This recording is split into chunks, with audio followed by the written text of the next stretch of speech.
अखेर आमदार निलेश लंके यांच्या घरासमोर जो आहे तर तो तुतारीचा सूर जो आहे तर तो दणाणताना दिसतो आहे। आमदार निलेश लंके हे आज शरद पवार गटामध्ये प्रवेश करणार असल्याची चर्चा आहे। काही कार्यकर्ते आपल्या सोबत आहेत, त्यांच्याशी आपण बोलणार आहोत। काय नेमके आजचं नियोजन आहे? आज शरद पवार गटामध्ये निलेश लंके जे आहेत तर ते प्रवेश करणार आहे। काही जो काही निर्णय असेल ते लोकनेते आमदार निलेश लंके साहेब ठरवतील। आम्ही कार्यकर्ते निर्णय घेण्यात काही मोठे नाही, पण जे नगर दक्षिणच्या जनमताने आणि लोकांनी जे ठरवलंय ते नक्कीच साध्य होणार आहे।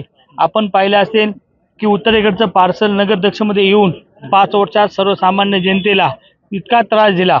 मतं घेण्यापुरतं इकडे यायचं, निवडून आल्यानंतर तिकडे जायचं। उत्तरेकडला मतदारसंघ पुढच्या वेळेस हा ओपन होणार आहे, म्हणजे निवडणुकीपुरते फक्त दक्षिणेला येणार आहे। हे संपूर्ण नगर दक्षिणच्या आम जनतेला समजलेलं आहे। त्यामुळं हा घराणेशाही, ही विखेंची दादागिरी, विखे फॅक्टर, हा सगळा नगर दक्षिणचे स्वाभिमानी जनता हे त्यांना ह्या निवडणुकीत दाखवून घेणार आहे। मात्र निलेश लंके तर स्पष्टपणे अशा पद्धतीने काही सांगताना दिसत नाहीयेत की प्रवेशासंदर्भामध्ये काय नेमके आजची रणनीती असणार आहे। राजकारणात सर्व काही बोलून करावं लागत नाही। निलेश लंके यांचा राजकारणाच्या पहिल्यापासून प्रवास हा संयम आणि शांततेने असतो। कोणताही निर्णय ते घाई गडबडीत घेत नाही, ही त्यांची ख्याती आहे। काम करणारा हा माणूस आहे, कष्ट करणारा हा माणूस आहे, गोरगरिबांची सेवा करणारा हा माणूस आहे, 24 तास लोकांची सेवा देणारा माणूस आहे। निलेश लंकेला भेटायला पाठ 3-4 ला जा, कधी उपलब्ध होऊ शकतात। बाकीचे लोक सांगतात की आम्हाला मेसेज टाका, आम्हाला फोन उचलायला वेळ नाही। आणि जर वयोवृद्ध लोकांनी कुठून मेसेज टाकायचे? ही सगळी स्वाभिमानी जनता आहे आणि पूर्ण नगर दक्षिणच्या जनतेच्या मनात जे आहे ते नक्कीच होणार आहे। काय एकंदरीत पुढची रणनीती असणार आहे लोकसभा निवडणुकीच्या संदर्भामध्ये? कारण सुजय विखे आणि निलेश लंके यांच्यामध्ये लढत होईल अशी चर्चा जी आहे तर कुठे होताना दिसते।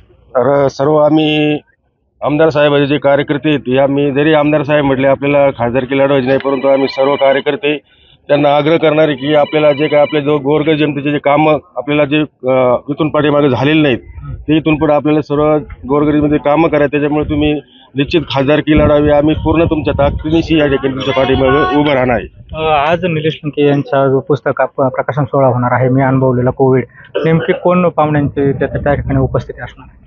कोरोनाच्या 2 लाटी झाल्या। पहिल्या लाटीमध्ये कुणी बाहेर येत नव्हतं, त्यावेळेस निलेश लंकेंनी सुप्यात अन्नछत्र चालू केलं। जवळजवळ 2-2.5 लाख लोकांना अन्नछत्राचा लाभ झाला। 5-10 हजार लोकांना त्यांनी ट्रक टेम्पोमध्ये बसून परप्रांत्यांना घरी पोहोचवलं। त्यांचा तो अनुभव आहे, तो संपूर्ण अनुभव त्यांनी स्वतः लिखित केलेला आहे। पहाटे 3 वाजता, 2 वाजता, 4 वाजता यायचं, येऊन आपल्या मनातल्या भावना ह्या वहीवर लिहून काढायच्या। जो अनुभव आठवतो, जवळजवळ वर्षापासून त्यांनी ते पुस्तकाची तयारी केली आणि त्याचा आज अनोखं प्रकाशन होणार आहे। प्रकाशन कोणाच्या हस्ते होणार आहे हे 4 वाजता आमदार साहेब डिक्लेअर करतील। शरद पवार साहेब यांच्या हस्ते हे पुस्तक प्रकाशन होईल अशी चर्चा आहे। नेमके काय साहेब? आम्ही तेवढं बोलणं इतकी मोठी नाही। आम्ही सर्व कार्यकर्ते, हांगागावचे सरपंच आहे, हांगागावचे कार्यकर्ते, आम्ही सर्व कार्यकर्ते आहोत। आम्ही निलेश लंके प्रतिष्ठानचे कार्यकर्ते आहे। जो पूर्ण निर्णय घ्यायचा आम्हाला अधिकार नाही, पण निलेश लंके साहेबांचा कार्यकर्त्याला 100% अधिकार असतो। पण काही निर्णय हे आज कुठेतरी तुतारी जी आहे ते हांग्यामध्ये वाचताना दिसते। काय नेमकं याच्यातून सांगायचं? तुतारी हे एक संस्कार आहे, तुतारी एक अभिमान आहे। आणि आपण पाहिलं असेल, एक ही लोप पावलेली कला 1 महिना 1.5 महिन्यापासून ह्या महाराष्ट्राच्या गावागावात खेड्याखेड्यात गेलेली आहे। आणि कधी कोणाला कोणता दिवस येईल हे सांगता येत नाही। आज तुतारीला दिवस आलेला आहे। तुतारीचे दिवस आले तर मग पुन्हा एकदा निलेश लंके तुतारी घेऊन या लोकसभेच्या निवडणुकीमध्ये उतरतील। जनतेच्या मनात आहे त्याचं नक्कीच सोनं केलं जाईल।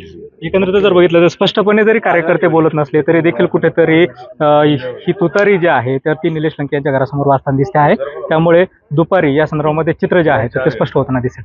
कॅमेरा पर्सन प्रसाद सह सुनील भोंगळ, एबीपी माझा, हंगा, अहमदनगर। एबीपी माझा, उघडा डोळे बघा नीट।